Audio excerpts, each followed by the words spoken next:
Hello everybody, Navy Vet 76 out at the range. And today, if I can get this open,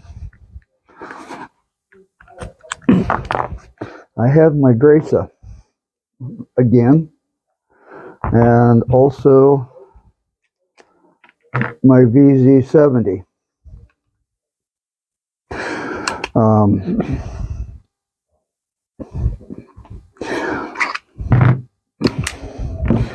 I did some cursory groove diameter measurements using calipers, which I know is not a very efficient way to measure from the muzzle, because I have noticed that there are differences in groove diameters on 32 ACP. And what I've come up with is that most of my 32s, including this VZ70, are around 308 groove diameter. This one, the Dreyse, is 311 and a half, almost 312. And I have some I have to be wondering if there's not some reasons why I have issues with some failures to feed, light strikes, stuff like that. I think the last time out I had some of my reloads here using the Dreyse bullet, and I think these are sized to 309 diameter, and so I thought I'd just bring them out again. But I also have some, probably reads backwards on the camera, but it's, so I believe you can pronounce it Solier Beloy. And the stuff is made overseas, as I understand it, and it has a thicker case. I measured the case after I shot these a week ago, and the cases are thicker. So I tried them in what I was shooting last week, and I thought I would try them in the Dreyse and then again in the CZ and see how they do. And I'm at the pistol range. I'm going to rest my pistol against this side rail over here to help get it stable. And we'll see how these perform, because my reloads aren't all that great. I'm still trying to figure out how to reload for 32 ACP and get it to work consistently. And if you noticed on my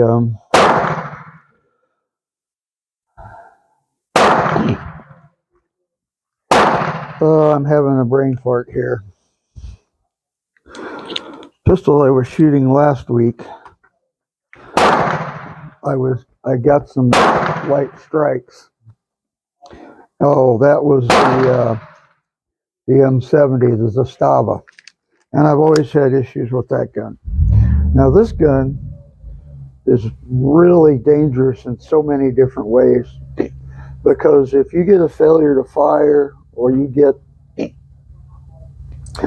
anywhere where you have to get that live round out of the chamber, you have to cock this, you have to bring this whole thing up, and what that does is it releases the striker, and you can get it to fire when it's not down, and that can cause injuries. So, and the slide, there's no holdback on the slide on the Dreyse, so if you want to drive the round out, it can be a pain. So now this is the Solier Beloy ammo, and we're at 15 yards, and I want to move the camera a little bit, see if I can get back in the camera there.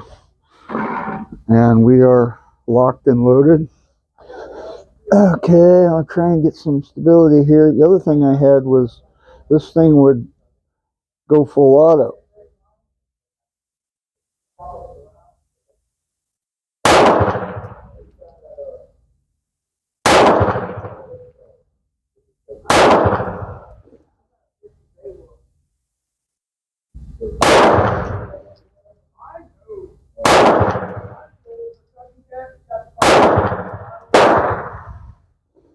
And there you have it. It failed to feed. You can see it stuck in there. And that's that can suck. And that was on the last round. And it put a nice dent in the case. I don't know if it'll feed now, but I'm going to try it. Feed it manually. And I think that has something to do with the magazine spring. I don't know.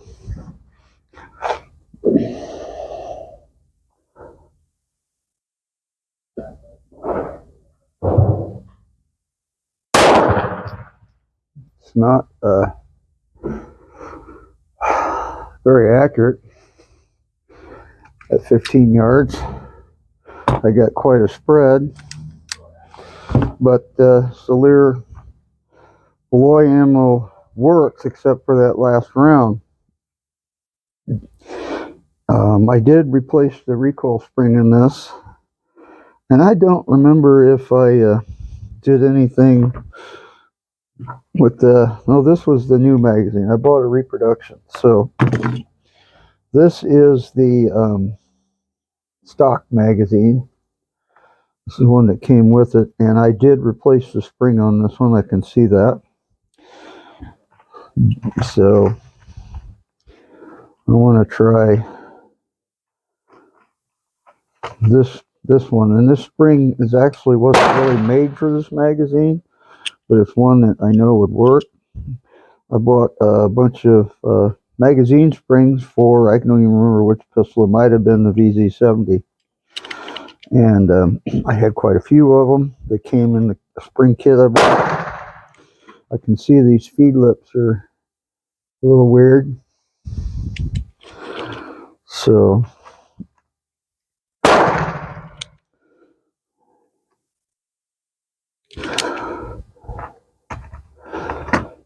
let's see if we get failure to feed that last round.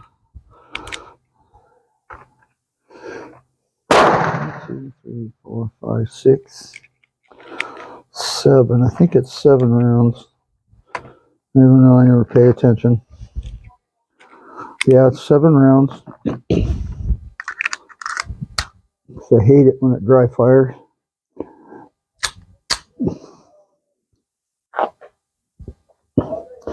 Okay, and this is the stock magazine with a replacement spring.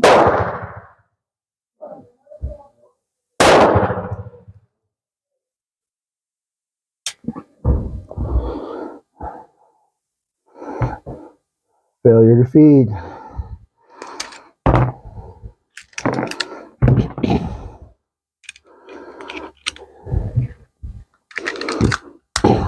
This pistol is tiny for my hands.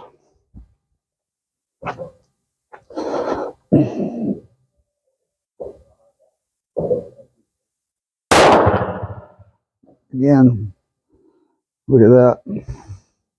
That's all jammed up. So that mag is not working very good. Okay. I gotta try and pull it out of there. There we go. That's what I'm talking about, this pistol. So that magazine's not working very well. So I'm going to pull out those all, put them in the new magazine. This is the reproduction. I think the feed lips on that mag need to be worked on. Okay. Oh. Silly me, I loaded the wrong magazine. 1 minute and 85. 1 minute. Okay.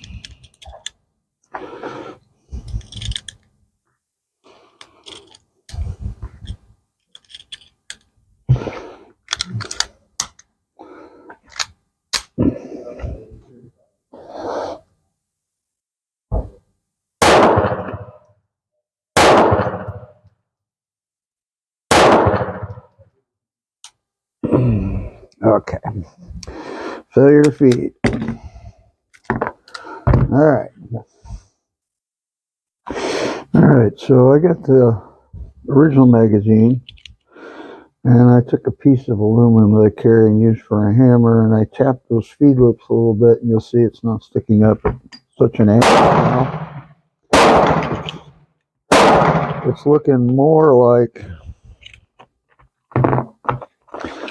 the reproduction. There's the reproduction. The original. Still sticking up a little bit over here.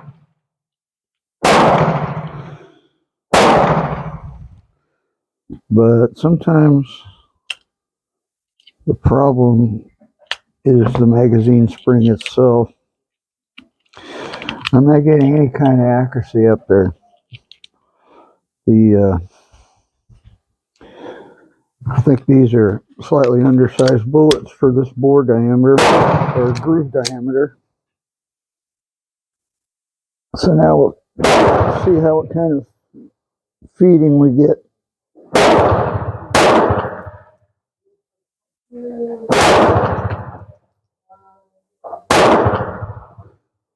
Okay. And there again. The only thing I can do is drop the mag and come out.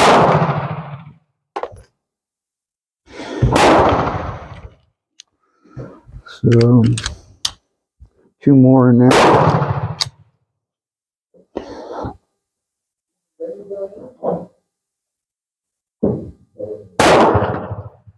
Again, right there.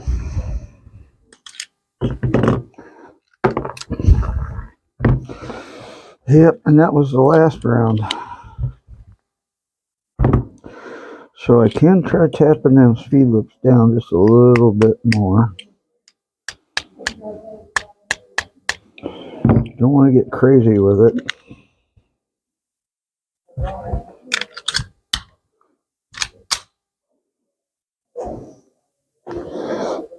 Yeah, these I like to do 10.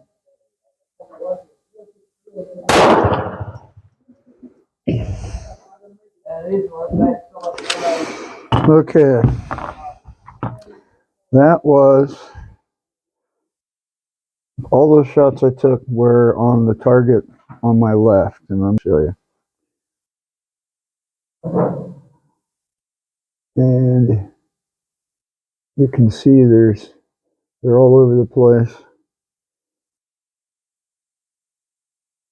You know, all over the place. There, I can get my finger up there. There's a couple right there, and they're just all over the place. And my aim point's the bullseye. So I think, other than the magazine spring, we got some other issues going on as well. I mean, this gun is it's been around a long time, and it's got a lot of history. It was originally a German-made firearm, and then it was issued to the finance ministry and used in I don't remember where, Denmark or Norway, and then the police force from that country captured the gun and then reissued it and restamped it for their use, and that's this right here. It's not coming into focus, but there's the German marks, and then here's the marks for the police force. So it's had a lot of use since World War One, and thereafter World War II. It's just a really interesting gun. It's kind of ugly, and that's one of the things I like about it. Anyway, I wanted to try my reloads next, and I've not had these work very well. And I don't think I'm going to get any better results today. These are the Dreyse bullets. These cases are just, they don't, I think I'm going to get one stuck in here. I may just try 2 in the magazine.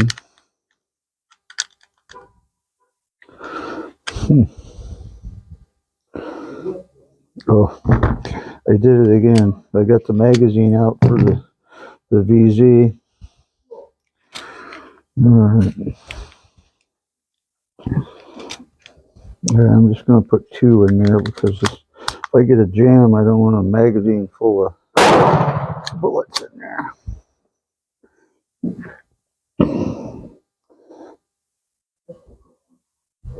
There we go.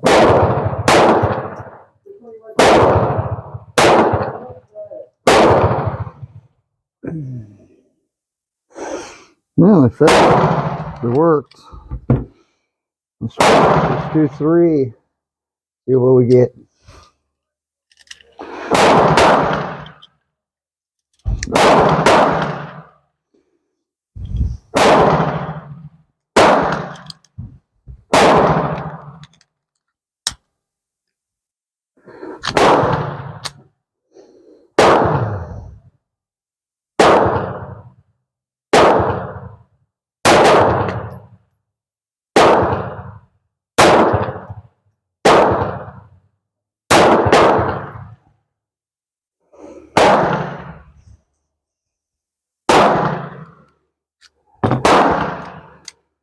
Those things are working. About the time I say that, I'll have a failure. Alright. These are my Dreyse bullets. Nice bullet, actually. And they come oversized. And you can size them down for your needs. There's 5 in there now. When I'm shooting the right target,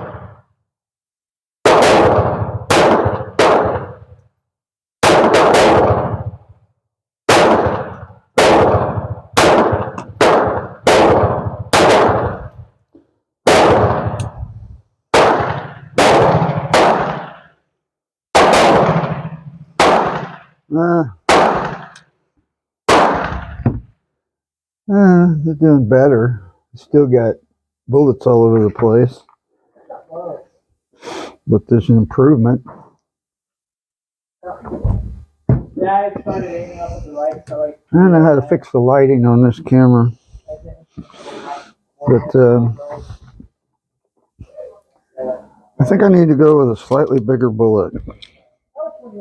I think that'll improve the accuracy for the Dreyse. You know, I always made an assumption that the 32 ACPs would all be the same, and they're not.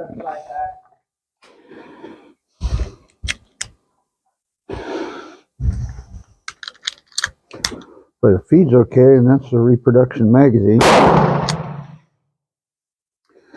Try that again. Take my time with my shots.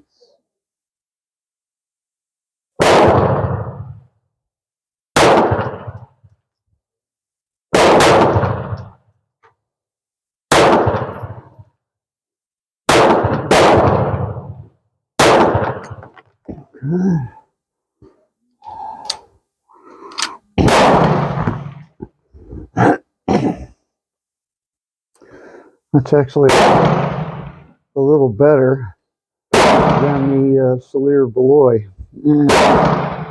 I think I'm pronouncing it right again. If I'm not, I apologize. I was calling it Cellar Beloy before, but with the I in there, I don't know. So anyway, let me show you what we got there on the right.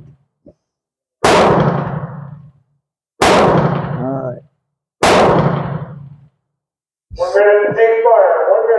Still shot there, but I got some in the bullseye. But I think my reloads are working pretty good for this pistol. So I'm going to move on to the VZ and see how that works with this ammo. All right, that's it for this gun.